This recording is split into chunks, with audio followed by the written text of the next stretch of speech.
Hey guys, what's up? Alex here. Today we are here with the third to last ever MotoGP 2015 video I'm going to be making. It's crazy, this series has gone for so long and I've enjoyed it so much. But anyway, it's the Australian Grand Prix here. We've got Malaysia and Valencia, haven't we, after this? So I'm looking forward to that, but look at that start.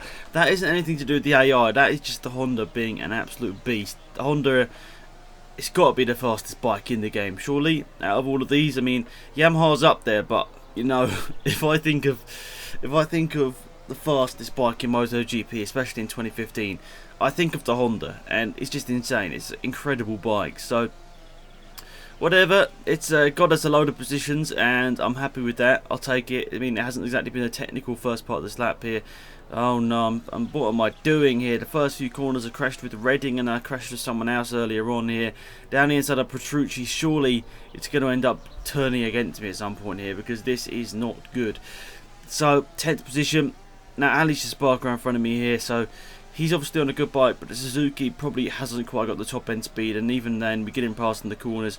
What is this racing line? I don't know, but Bradley Smith side by side here. This is a corner I don't particularly like because obviously it's off camber. Smith's going bare wide into there, and well, luckily for us, you get past it. It was close stuff, but Pedrosa's down in 7th position here. I mean, I know he's not, you know, exactly known as the fastest rider on the grid anymore, but seriously?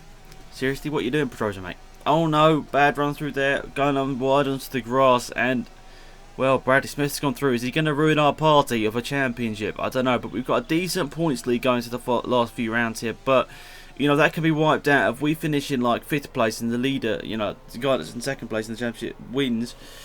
Basically, the points are back down to where, you know, 0-0 basically, so we're basically back on the same points. So obviously I don't want that to happen, but it could well happen, especially look here today, those front three are quite far ahead. Maybe 4th place would be decent enough to keep us in the championship league going to Malaysia, but I think is I know I'm not any good at Malaysia, and I'm not any good at that track, so I'm just sort of expecting to probably even finish outside the top 5 there. I remember when I did qualifying there, even on a good bike, I was qualifying near the back of the grid. That's just embarrassing and just not good at the track whatsoever, but it is what it is, and I suppose at the end of the day you've just got to try best on every single track, and hopefully the championship will come your way at the end of the season.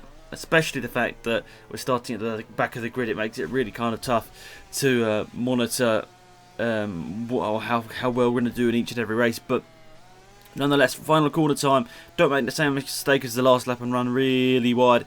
And up to the start finish line here, it looks like who's leading? Rossi's leading from Marquez, and it's Lorenzo in 3rd position here. I can't even remember who's 2nd place in the championship. It's really close between a few people, including Lorenzo, Rossi and Marquez. I'm not too sure which order they're in currently. We'll check at the end of the video, I'm sure, but to be perfectly honest, it really has been a whole season of a four-way battle between us for the championship, and it's going down to the wire. We could all be, you know, possibilities for the champion going into the last race of the season. I mean, that is how crazy this year has been. I mean, if only MotoGP was this competitive in real life, where like 3 or 4 people were going for the championship, you know, into the last round, that'd be absolutely insane. But I understand it's probably, you know, probably not going to happen too much in the future, because obviously there's always going to be 1 or 2 riders which are just on the right bike at the right time and going to be dominating. So we've got a few corners to go, but even though I love this Australian Grand Prix, I love this track, I can't seem to close in on these guys enough. I mean, it's the last lap of the race, it just goes so quickly here. You can see we're only 70 seconds into this lap here and we're pretty much over with it. So there hasn't been enough time in this race to close in on the front guys, and well, this could be a big blow for the championship here. I thought, honestly, going to this race, I was going to win it, pull out that championship lead, and then Malaysia was going to be a race where I was going to lose a whole bunch of points. But now we could be in a bit of a spot of bother here. If we make the mistake in Malaysia, we could be on the back foot going into Valencia, and we don't want that. Not that we haven't been on the back foot every single race so far this season, but we finished 1.7 seconds behind Valentino Rossi, the eventual winner. And I speed this up because for some reason I didn't skip onto the next screen for a long time here, but we'll look at the championship standings any second now, and hopefully it will still lead to have us at the top of the standings. Yes, it does, by 7 points over Marquez and Lorenzo. So there we are, guys. Thanks for watching. Hopefully you enjoyed it. It's been Alex Goodbye.